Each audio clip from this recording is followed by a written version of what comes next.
Tignan natin kung mawawala ng error 1. Once nawala ng error 1 mga katropa, solve na yung ating problema sa motor. Okay na? Okay na? Susun natin. Okay, meron na siyang battery indicator. Napaka-importante na magkaroon ng battery indicator para mabuhay yung ating ECU, or ibig sabihin buhay ng ating ECU dahil nagkaroon na siya ng battery indicator. Next, gentle, subukan natin siyang tadyakan kung may kuryente na. Iyon o. Iyon o. Saka. Iyon o. Sige, lagay mo itong ano. Yung spark plug cap. So ito pala mga katropa, hindi natin puputulin to. At yung nakaraan ba, nakaraan, hindi pinutulan. Medyo nalito tayo doon. So hindi puputulin yung blue, red. Mag-tap lang kayo ng wire sa blue, red, tapos itap nyo sa accessory. Yun lang pala yung ginawa namin na pumunta rito. Gratis din. So issue ng gratis to mga katropa. Kaya pag naka-encounter kayo ng error 1, ganun lang yung gagawin nyo, mag-tap kayo. Pero kung ayaw nyo mag-tap, magpalit kayo ng buong ECU. Magkano ECU nang bilhin ng sumunod na 5, 6,000. 6,000, ganun ano. So susunod natin. Okay, may battery indicator siya. Patandaan na buhay na yung ating ECU. At syempre, pag may battery indicator, hindi na rin nalabas yung error 1. Subukan ni Pata rin.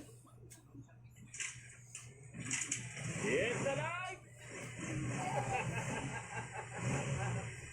So, ligtas si boss sa computer box. Pero ito, yung pagbabypass nito, para naman to, para hindi tayo bumili ng ECU. Pero ang totoo, kung sakaling ayaw nyo mag-bypass, siyempre bumili kayo ng ECU. Pero kung nagbabudget kayo at gusto nyo makatipid, bypass ang gagawin natin.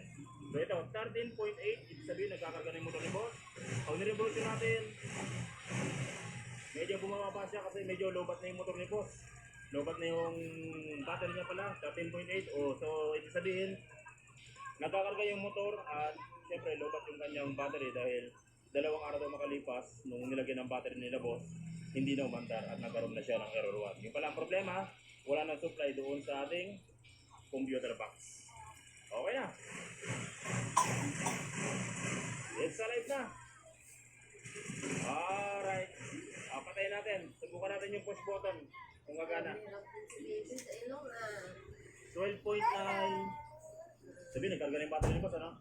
Push button. Yan, oh. It's alive.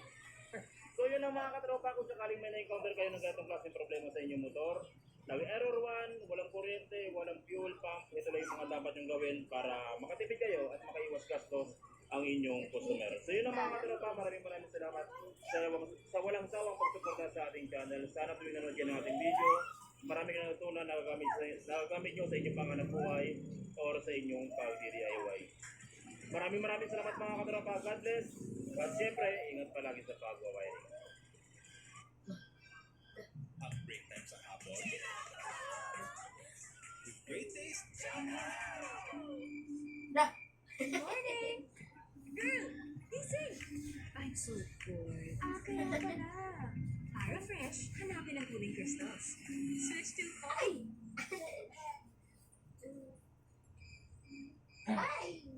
NMAX version to mga katropa, nagre-repair tayo ng kanyang ABS dahil yung motor ni boss ay naka-always on yung indicator ng kanyang ABS tapos walang speedometer. Pero all goods na, na-repair pa rin natin. Tapos dito naman, meron dito Mio, classic na classic yung dating niya. Nagpapulubig si boss tapos magpapaayos ng ilaw.